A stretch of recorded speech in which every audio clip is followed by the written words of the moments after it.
Hey, coucou la famille, ça va bien? Bon, on est l'hiver à Rio, j'ai très très froid et on est la nuit, j'ai très très faim. Du coup, qu'est-ce que je vais cuisiner? Je vais cuisiner des patates au four.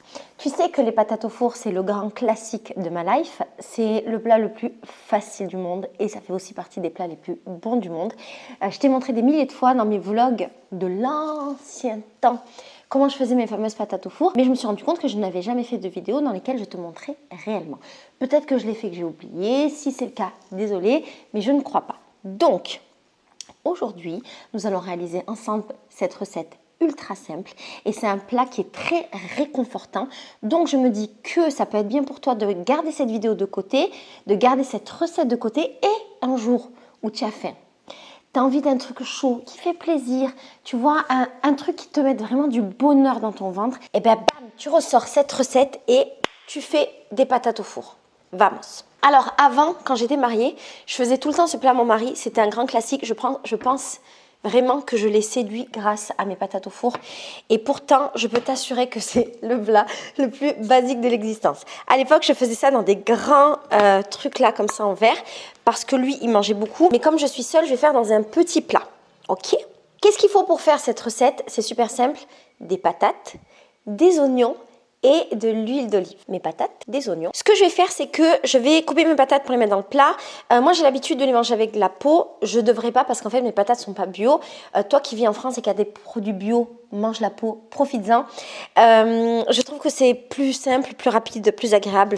Mais si tu n'aimes pas la peau, tu peux bien entendu l'enlever. Je ne coupe pas les patates en lamelles parce que ça me fait trop penser à un gratin dauphinois. Je les coupe plutôt en 4 quand c'est des petites patates comme ça, ou en grosses lamelles, ou tu vois, un peu comme des carrés quand c'est des grosses patates, parce qu'en fait ça permet qu'elles soient bien moelleuses et bien...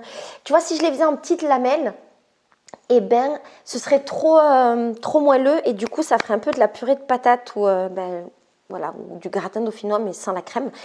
Et j'aime bien le fait qu'elles gardent quand même leur forme et que dedans elles restent toutes molles mais pas trop molles. Alors j'ai déjà essayé cette recette en mettant des patates douces en plus, en faisant moitié-moitié. C'est bon, mais en vrai, comme c'est pas la même chose, c'est pas autant satisfaisant que des vraies patates au four, juste patates. Je crois que j'ai fait trop de patates par rapport à mon plat.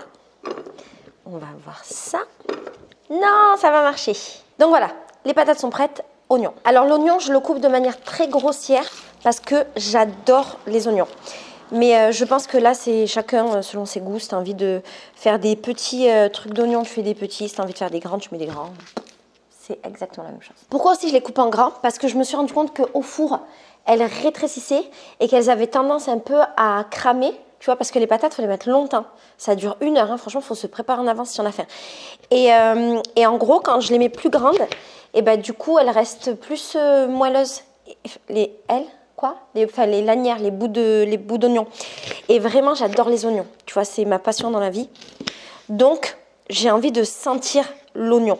Du coup, moi, je mets beaucoup d'oignons.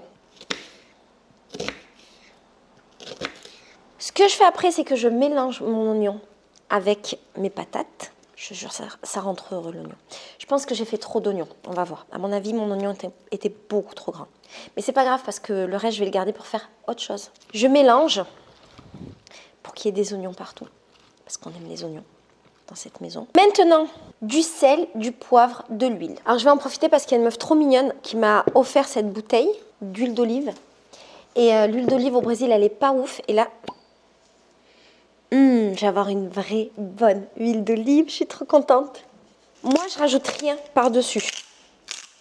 Je mets vraiment que ces 2 ingrédients. Mais avant, mon ancien mari, lui, il rajoutait par-dessus du fromage à raclette, il rajoutait des trucs. C'était aussi très très bon.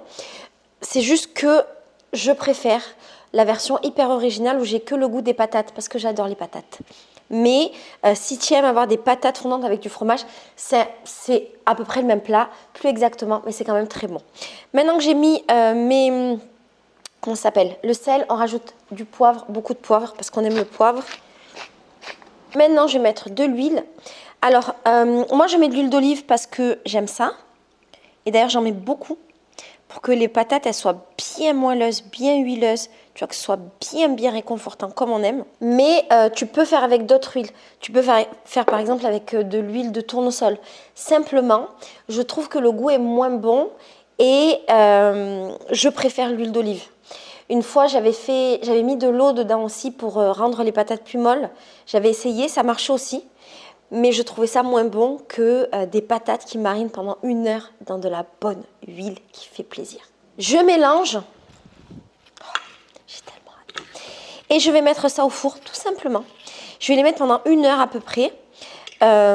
Pour savoir si c'est bon ou pas, ben, je regarde comment c'est et je touche les patates pour voir si elles sont bien moelleuses.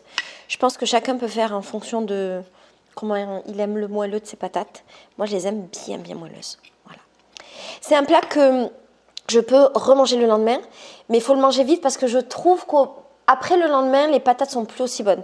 La vérité, le meilleur, c'est de les manger toutes le même jour. C'est pour ça qu'il ne faut pas faire des quantités trop grandes. Oh putain, ça rend trop heureux. Au niveau de la température, j'en ai aucune idée. Tu mets ce que tu veux et tu vois. Voilà, c'est fini pour cette recette. Je te montre le résultat à la fin. Bisous. Alors, ça fait 1 heure que mes patates sont en train de cuire. Je les ai sorties plusieurs fois pour voir où ça en était. Ça en était bien.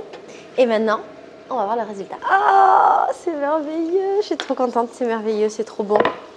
Voilà mes patates. Je vais te montrer de plus près. Je les ai vraiment laissées longtemps parce que j'adore quand elles sont ultra moelleuses. Voilà le résultat. Je suis trop heureuse. Elles sont trop bonnes.